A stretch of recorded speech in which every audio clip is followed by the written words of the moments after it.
Good morning 10th class.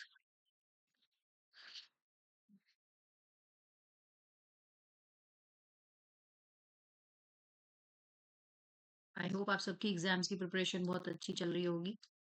हम जैसे आपको पता है कि बोर्ड एग्जाम्स के लिए एक्स्ट्रा क्वेश्चन आप लोगों को करा रहे हैं रेगुलर बेसिस पे। दो या एक क्वेश्चन, दो क्वेश्चंस आपके लिए रेगुलर बेसिस पे अपलोड होते हैं। तो यहाँ पर आज फिर से हम ट्रिगो के क्वेश्चंस करा रहे हैं। तो ट्रिगो के दो क्वेश्चंस और आज हम करेंगे। इन क्वेश्चंस को करते रहिए, जब तक एग्जाम नहीं आता है तब तक पढ़ाई करते रहनी चाहिए।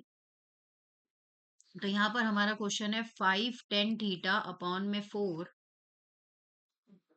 then find the value of find the value of 5 sin theta minus 3 cos theta upon में क्या आएगा यहाँ पर 5 sin theta plus 2 cos theta। ठीक है, ये क्वेश्चन है। अब इसके सोल्यूशन की तरफ चलते हैं। कितने मार्क्स का आएगा? तो ये तकरीबन 2 मार्क्स का क्वेश्चन है। किसका है? 8.3 का है, आ सकता है एग्जाम में। तो करना क्या है इसमें? सबसे पहले हमारे पास जो हमें क्वेश्चन दिया गया था वो क्या दिया गया था? 5 sin theta minus 3 cos theta upon में क्या है 5 sin theta plus 2 cos theta. ये बराबर किसके आएगा? 5 sin थीटा अपॉन में cos थीटा, और नीचे क्या आएगा यहाँ पे? यहाँ पर भी आएगा 5 sin थीटा अपॉन में cos theta minus 3 cos theta. अब इस टाइम पे फॉर्मूला बताने का तो है नहीं कि साइन को कैसे लिख सकते हैं, और यहाँ प्लस 2 cos थीटा अपॉन में cos थीटा। एग्जाम इसके बाद फिर से यहीं पर क्या करेंगे? फिर से यहीं पर इक्वल का साइन लगा के, फिर से यहीं पर इक्वल का साइन लगा के क्या लिखेंगे? जैसे हमने क्वेश्चन में, अगर मैं क्वेश्चन की तरफ जाऊं तो ये क्या कह रहा है? ये सब चीजें जो कह रहा है किसके बराबर है? 5 tan थीटा के बराबर है। किसके बराबर है? 5 tan थीटा के बराबर है। तो यहाँ हम लिख सकते हैं, एक मिनट, ये लिख क्यों नहीं रहा? कमाल हो गया। चलिए, ये सारा किसके बराबर है? ये सारा किसके बराबर है? 5 tan थीटा अपॉन में 5 tan थीटा। ये सारा किसके बराबर है? इसके बराबर है। अब यहाँ पर अगर मैं बात करने की कोशिश करूं तो एग्जामिनर ने क्या लिखा था कि tan थीटा किसके बराबर है? 4 के बराबर है। तो tan थीटा की बात करें तो वो किसके बराबर जाएगा? 4/5 के बराबर जाएगा। तो अब जहां जहां पर ये साइन थीटा लिखा हुआ है, क्योंकि साइन थीटा भी किसके बराबर होगा? 10 के बराबर होगा, क्योंकि ये कह चुका है। तो 5 मल्टीप्लाई 10 की जगह क्या आएगा? 4/5 माइनस 3, है ना? उसके बाद नीचे 5 मल्टीप्लाई साइन अपॉन कॉस किसके बराबर होता है? 10 के बराबर होता है। तो ये भी कितना आएगा? 4/5/2। ये कट गया, ये इससे कट गया। कितना आया यहाँ पे? 4 - 3, और यहाँ पर कितना आया? 4+2। आंसर कितना आ गया? 1+1/6। यही आपका इसका आंसर है। देखने में सवाल ऐसा लग रहा था जैसे पता नहीं क्या ही पूछ लिया हो, लेकिन जब करने पे आए तो कुछ भी नहीं निकला, है ना? ये चीज अच्छी थी। चलिए नेक्स्ट क्वेश्चन की तरफ चलते हैं। आपका नेक्स्ट क्वेश्चन क्या है? क्वेश्चन नंबर 6 क्या बोलता है यहाँ पे? Find the value find the value of 5 sin theta minus 3 cos theta question mark, sorry, comma, if 3 sin theta को अगर माइनस प्लस करते हैं तो क्या आ रहा है यहाँ पे? 5 cos थीटा बराबर 5। अगर 3 sin theta plus 5 cos theta करते हैं तो बराबर किसके आएगा, 5 के बराबर आएगा। अब इस क्वेश्चन को हम सॉल्व कर लेते हैं। क्या सोल्यूशन है, 3 साइन थीटा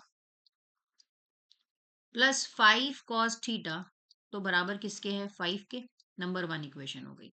दूसरी इक्वेशन हमारे सामने ये खड़ी हुई है, जो क्या है, 5 sine plus 3 cos minus 3 cos, ये पता नहीं, तो ये हमने क्या कर लिया, एक्स के बराबर कर लिया। क्या कर लिया, एक्स के बराबर हमने कर लिया। अब क्या करेंगे, बोथ इक्वेशन को क्या करेंगे, स्क्वायर करेंगे। बोथ इक्वेशन स्क्वायर, पहले वाली का स्क्वायर करते तो कितना आएगा, ये कितना हो जाएगा, 9 साइन स्क्वायर थीटा, इसका स्क्वायर करते तो कितना आएगा, 25 कॉस स्क्वायर थीटा, और ये कितना हो जाएगा, 25। सेकेंड इक्वेशन को करते तो कितना आएगा, 25 स्क्वायर थीटा, और यहाँ पर 9 कॉस स्क्वायर थीटा, यहाँ पर कितना आएगा, एक्स का स्क्वायर।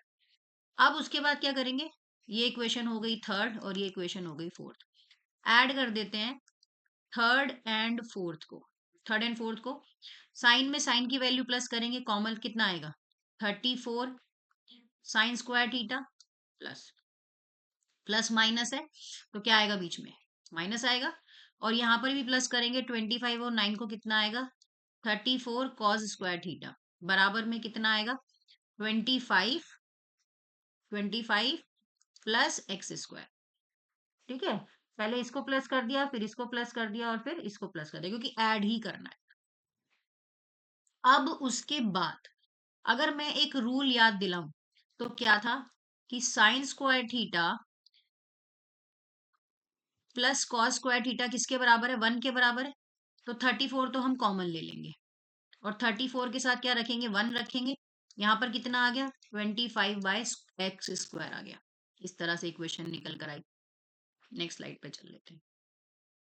तो 34 25 बाय एक्स स्क्वायर, तो एक्स स्क्वायर और 34 में से क्या करेंगे, 25 को माइनस कर देंगे, तो कितना बचेगा, 9 बचेगा। अब 9 को किस में ले लेंगे, रूट में ले लेंगे, तो एक्स की वैल्यू कितनी आएगी, 3/3, तो एक्स की वैल्यू कितनी आएगी, 3। ये लो जी, ये आंसर है आपका। ठीक है, इजी है ना क्वेश्चन। अगर कोई इसमें फिर भी डाउट हो तो आप लोग डाउट कमेंट बॉक्स में लिख सकते हैं कि हाँ मैम ये क्वेश्चन हमें समझ नहीं आया है, आप इस क्वेश्चन को एक बार दोबारा समझा दो, तो हम दोबारा भी समझा देंगे, कोई ऐसा इशू यहाँ पर हमारे साथ नहीं है। ये बहुत शॉर्ट तरीके से मैंने करा दिया है। इसके पहले भी मैंने कल 4 क्वेश्चन अपलोड करे थे, उसको जरूर करिएगा, है ना। आज 6 क्वेश्चन आपके कंप्लीट हो चुके हैं। 2-2 क्वेश्चन डालते जाएंगे तो क्वेश्चन जो है वो होते चले जाएंगे रेगुलर बेसिस पे, और धीरे धीरे करेंगे तो। अभी 16 तारीख का एग्जाम है, अभी भी बहुत टाइम है। जितना एनसीईआरटी वगैरह सब बच्चे रिवाइज करके बैठ ही गए होंगे, ऐसा कोई भी नहीं है जो खाली बैठा होगा इस टाइम पे, है ना, 10th क्लास। और अगर आप हमारा ऑनलाइन बैच ज्वाइन करना चाहते हैं तो उसके लिए हमसे आप कोऑर्डिनेट कीजिए 9399537279 पर। हम आपको जूम ऐप पे क्लासेस प्रोवाइड कराएंगे, आप कहीं से भी हो कोई फर्क नहीं पड़ता, किसी भी बोर्ड के हो उससे भी कोई फर्क नहीं पड़ता। हम यहाँ पर सीबीएसई, ठीक है जी, आपके लिए आईसीएससी और आईएससी, ये सारे बोर्ड्स को क्लासेस देते हैं, है ना जी। तो आप हमसे कांटेक्ट कर सकते हैं, और कोई भी स्टेट हो कोई फर्क नहीं पड़ता उससे। बट हाँ, पढ़ाते हम इंग्लिश में ही है, हिंदी में हम थोड़ा नहीं पढ़ाते, हिंदी के जो मैथ्स होता है ना उसको हम नहीं पढ़ाते। चलिए, वैसे पढ़ाते हैं लेकिन इंग्लिश को ऐसे एलोबरेट कर देते हैं कि आपको हिंदी भी समझ आ जाएगी। तो आप हमसे ज्वाइन कर सकते हैं मात्र 88 रुपीज में, पर मंथ के हिसाब से। मात्र 88 रुपीज में आप हमारी क्लासेस को क्या कर सकते हैं, ज्वाइन कर सकते हैं। Thank you.